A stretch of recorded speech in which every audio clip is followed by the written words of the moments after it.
Bismillahirrahmanirrahim. Assalamualaikum warahmatullahi wabarakatuh. Eee, Alhamdulillah kita bertemu lagi ya pada perkuliahan kali ini, setelah beberapa saat yang lalu di kuliah perencanaan sosial, kita sudah membahas banyak hal mengenai di antaranya tentang apa itu perencanaan dan bagaimana merencanakan, perencanaan sosial. Kemudian kita juga sudah belajar mengenai masalah sosial dan pembangunan, kemudian mengenai kebijakan sosial, naskah kebijakan, kemudian saya juga kemarin men-share mengenai bagaimana, peran statistik data-data statistik dalam pembangunan karena itu menjadi daya dukung atau menjadi data-data yang bisa teman-teman gunakan gitu ya untuk menyusun sebuah perencanaan sosial.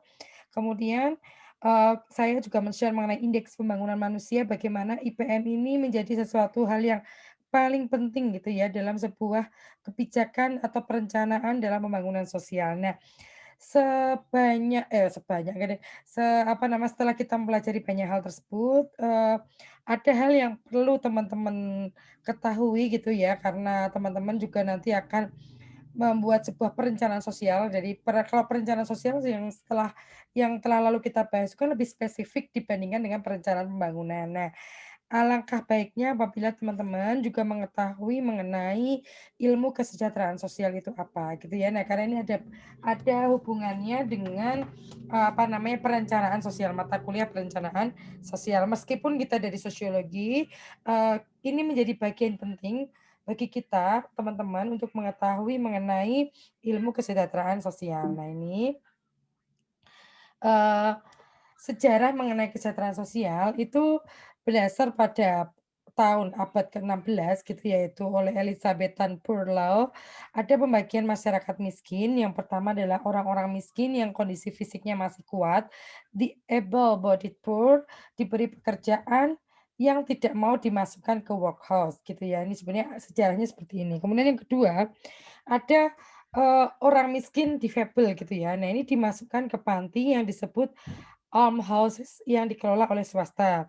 Kemudian yang ketiga ada anak-anak terlantar. Nah, ini dicarikan orang tua asuh untuk dipekerjakan di rumah mereka sebagai domestic servant. Nah, ini, pada abad ke-16 oleh Elizabeth Burlow ini gitu ya, dia me mendefinisikan atau mengkategorikan ada 3 masyarakat miskin, yaitu orang miskin yang kuat fisiknya gitu ya, tapi kemudian diberi pekerjaan karena tidak mau dimasukkan ke dalam workhouse gitu ya. Kemudian yang kedua ada orang miskin difabel, dimasukkan ke panti dan dibiayai oleh swasta. Kemudian yang ketiga adalah anak-anak terlantar yang dicarikan orang tua asuh, kemudian dipekerjakan sebagai asisten atau sebagai domestic servant, seperti itu. Nah ini kemudian ini, nah, sejarahnya itu, berasal dari itu, ada 3 penggolongan tadi. Nah, itulah mulai ada yang namanya,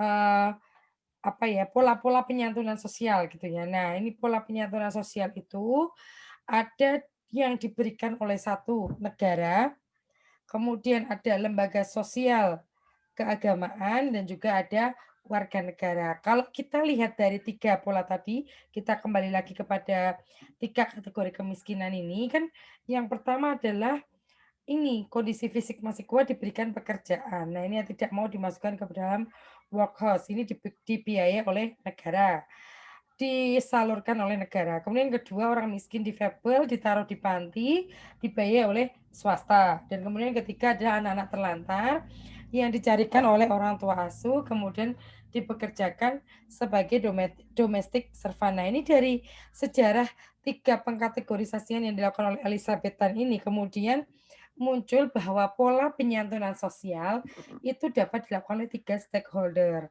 yaitu negara, yang kedua adalah lembaga sosial atau keagamaan, kemudian yang ketiga adalah warga negara. Nah, sedangkan sebelum abad ke-16 itu pelayanan sosial dilakukan oleh organisasi keagamaan seperti gereja dan masjid, yaitu bisa disebut sebagai charity organization society atau CHOS. Nah, landasannya adalah humanitarianisme atau kemanusiaan.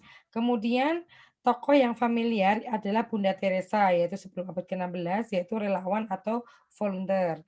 Kemudian di Indonesia banyak dilakukan oleh organisasi keagamaan seperti NU dan Muhammadiyah, masjid, dan gereja. Ini adalah sebelum abad ke-16 mengenai pelayanan sosial. Nah, hubungan antara volunteerisme dan pekerjaan sosial adalah ini. Nah, ini teman-teman bisa melihat bagian di sini di, video ini.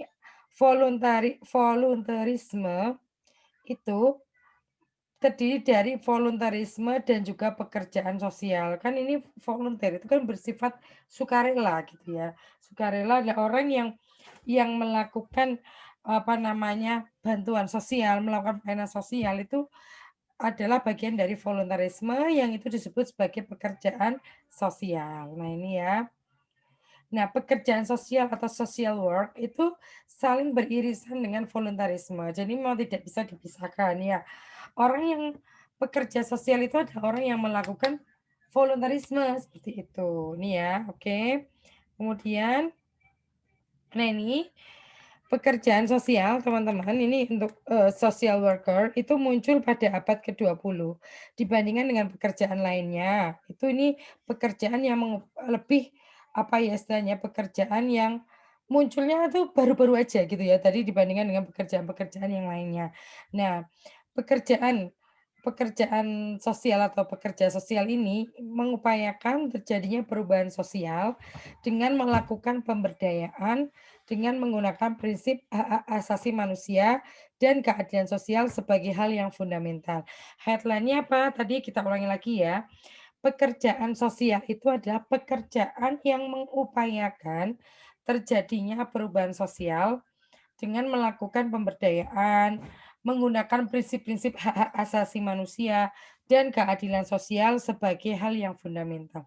Nah, ini yang perlu, teman-teman pahami bahwa di sini adalah mengupayakan terjadinya perubahan sosial, kemudian yang kedua ada pemberdayaan, kemudian yang ketiga menggunakan prinsip-prinsip hak asasi manusia, dan yang keempat adalah ada keadilan sosial sebagai hal yang mendasar. Ini adalah prinsip-prinsip dari pekerjaan sosial.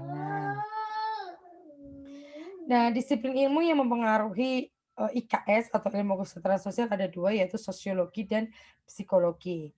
2 disiplin ini antara percampuran antara sosiologi dan psikologi maka menghasilkan pekerjaan sosial. Nah ini ilmu kesejahteraan sosial itu adalah apa sih sebenarnya? Ini adalah, eee, suatu ilmu yang mengembangkan strategi pemikiran dan metode untuk mensejahterakan masyarakat, yaitu peningkatan kualitas hidup, pemenuhan hak-hak dasar, dan memaksimalkan masyarakat berkembang. Jadi tadi ya, jadi ilmu IKS, itu ilmu kesejahteraan sosial itu adalah ilmu yang mengembangkan tentang strategi, pemikiran, dan metode untuk mensejahterakan masyarakat. Mensejahterakan masyarakat seperti apa?